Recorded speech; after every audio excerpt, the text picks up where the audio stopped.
nombre es Melanie Yangarí y les voy a hablar sobre las amenazas a los ecosistemas acuáticos. Tenemos la contaminación, que son los residuos industriales, plásticos, pesticidas y metales pesados, los cuales alteran la calidad del agua. El cambio climático se debe al aumento de temperaturas, la acidificación del océano y la alteración de los ciclos de lluvia. La sobrepesca y la pesca ilegal es la disminución de poblaciones de peces y destrucción de hábitats marinos. La pérdida de los hábitats es la destrucción de manglares, arrecifes de coral y humedales por urbanización y agricultura.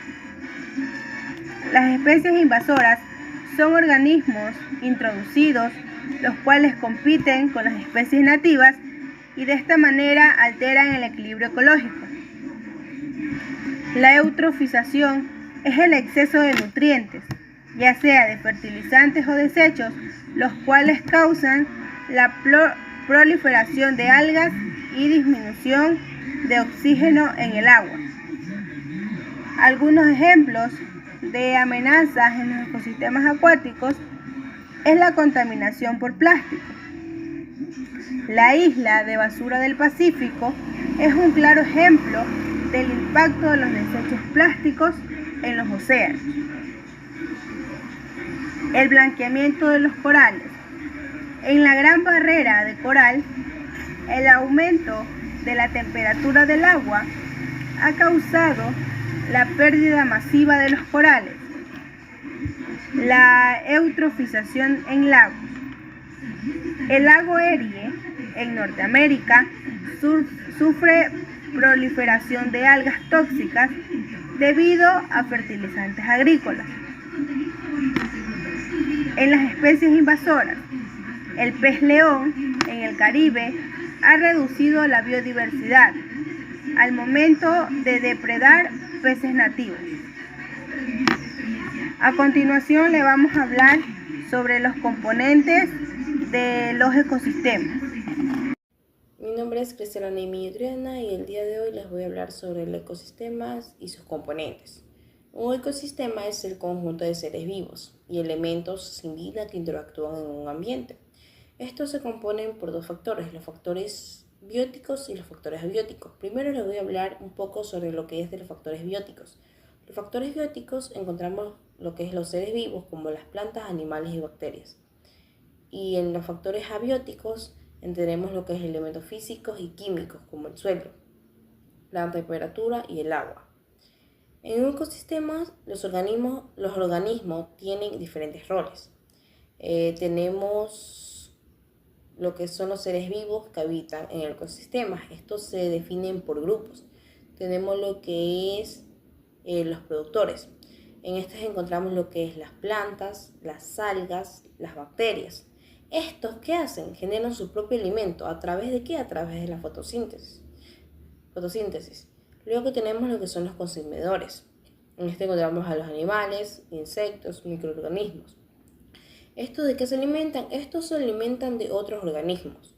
Luego tenemos a los descomponedores, en el cual encontramos las bacterias, los hongos, los insectos, los cuales transforman la materia muerta en nutrientes, los cuales ellos de una vez lo van consumiendo.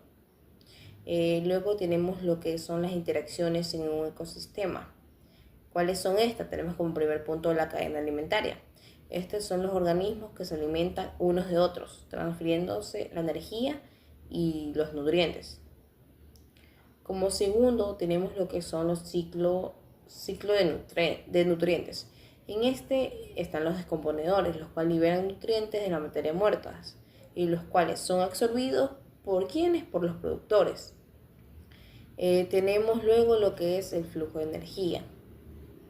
La energía solar es capturada por los productores y esta es transferida a través de la cadena alimentaria. Por ejemplo,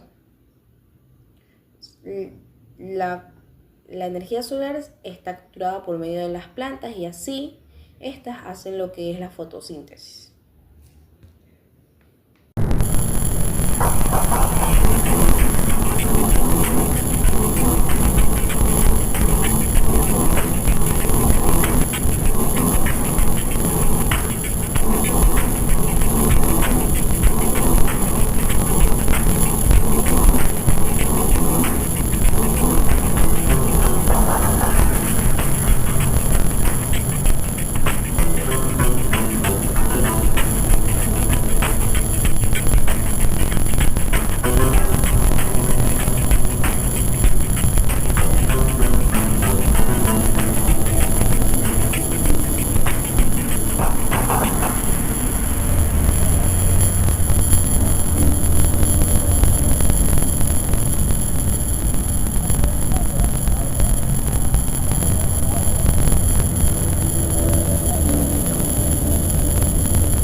Del tema que hablaré es acerca de las redes tróficas y cadenas alimenticias.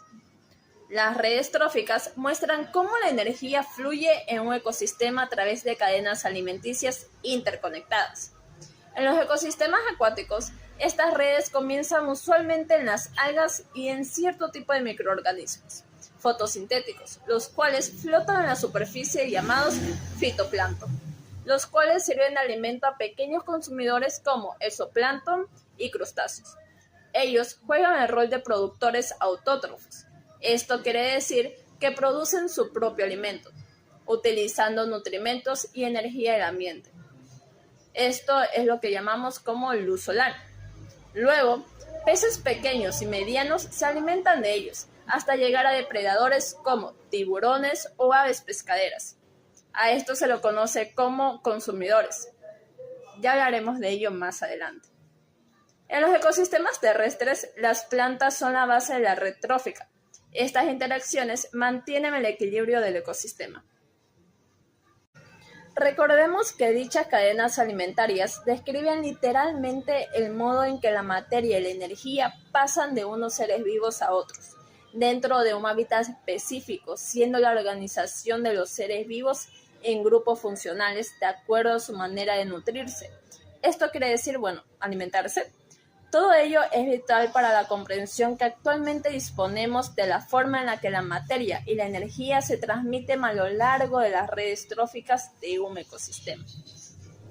Existe una amplia diversidad de consumidores primarios. Ellos obtienen la energía y nutrimentos en las moléculas que componen el cuerpo de otros organismos, desde insectos que se nutren de savia o de néctar, pasando por pájaros devoradores de frutos y herbívoros rumiantes de diverso volumen, hasta hongos simbióticos y descomponedores. Pero no solo tenemos los consumidores primarios, vamos a conocer más. Existe una variedad de herbívoros los cuales llegan a ser consumidores secundarios, como los roedores pequeños, algunos primates y artrópodos como la araña. La araña todas las conocemos, ¿verdad? Y ahí también dependen de consumidores terciarios, de mayor tamaño y apetito carnívoro, como los grandes felinos cazadores, los osos y también tenemos a los lagartos. Un dato muy importante que se me pasó por alto haberles comentado es que los consumidores, tanto sean primarios, secundarios y hasta terciarios, no pueden sintetizar su propio alimento, así que ellos lo obtienen de los productores, como anteriormente los había mencionado. Hola, mucho gusto, mi nombre es Amelia Gutiérrez. Vamos a hablar hoy sobre las relaciones simbióticas en los ecosistemas.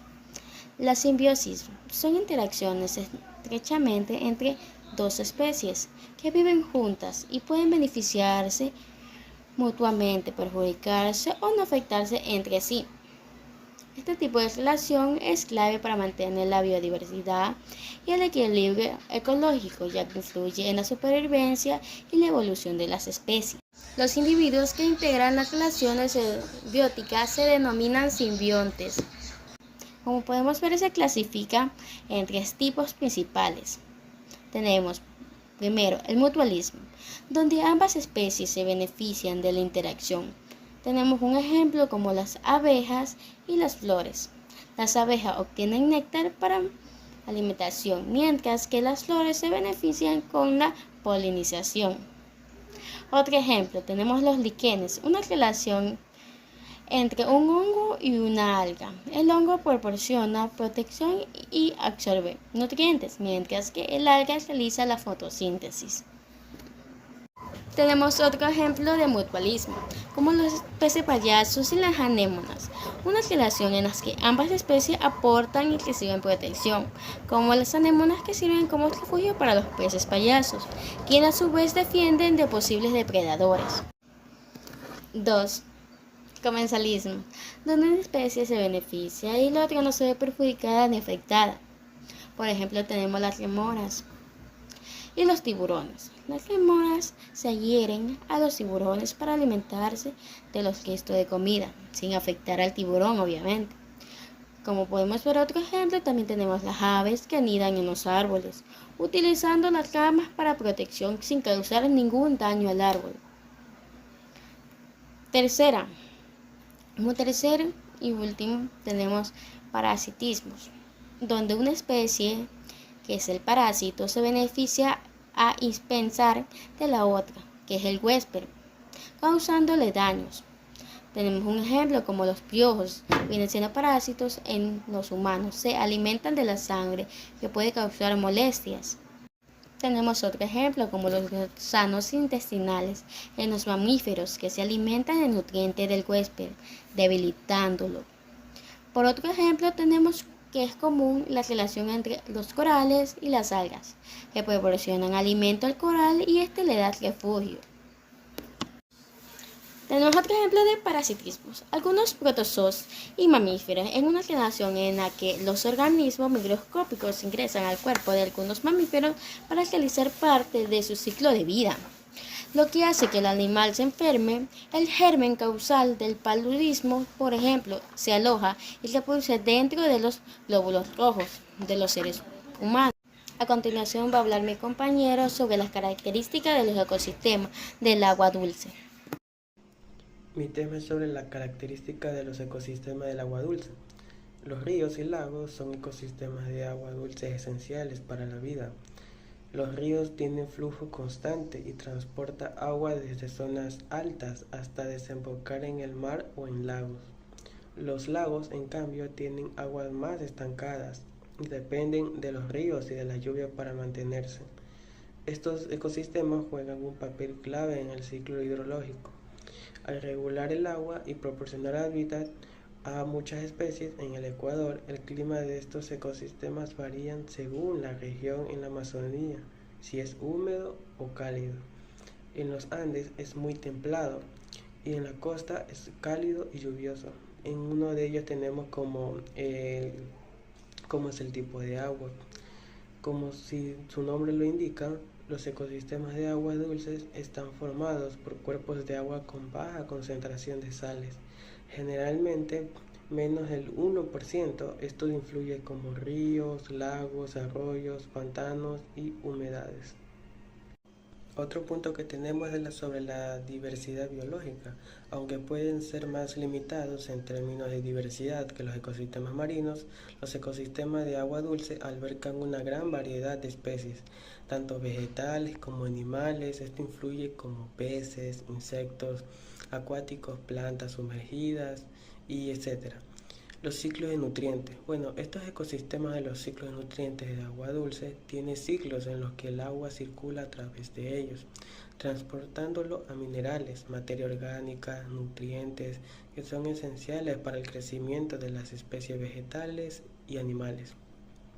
Otro punto que también es muy importante es sobre la temperatura variables. De estos ecosistemas puede variar dependiendo de la ubicación geográfica y la estación del año. Esto afecta a la biodiversidad y la actividad metabólica de especies que habitan en ellos. Flora y fauna de ríos y lagos. En los ríos y lagos viven plantas acuáticas, peces, anfibios, reptiles, insectos, moluscos y crustáceos.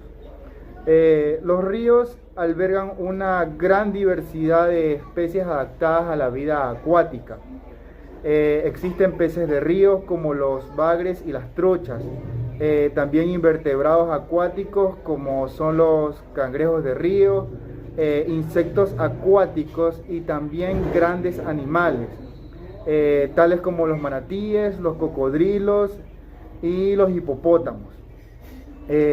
Aves acuáticas como son las garzas también conforman estos ecosistemas, ya que encuentran en los ríos una abundante fuente de alimento. Al contar con una amplia variedad de minerales y nutrientes, la fauna y flora de los ecosistemas de agua dulce es muy extensa. Algunas de las plantas características que encontramos dentro de este ecosistema son las algas, juncos y hierbas.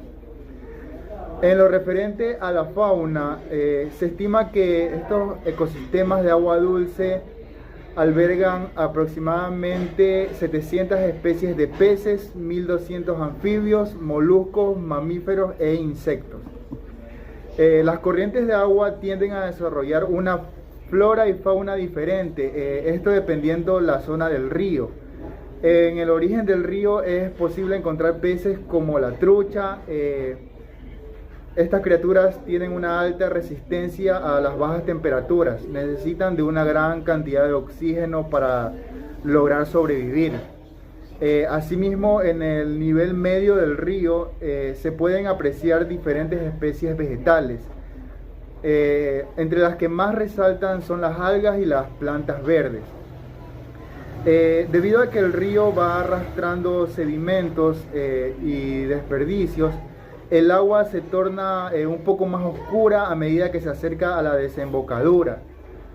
Como consecuencia de esto, la superficie acuática recibe menos luz solar, provocando una disminución en la variedad floral. En este nivel del río es normal encontrar peces cuya supervivencia no depende de grandes cantidades de oxígeno, como es el caso del pez carpa y el pez gato.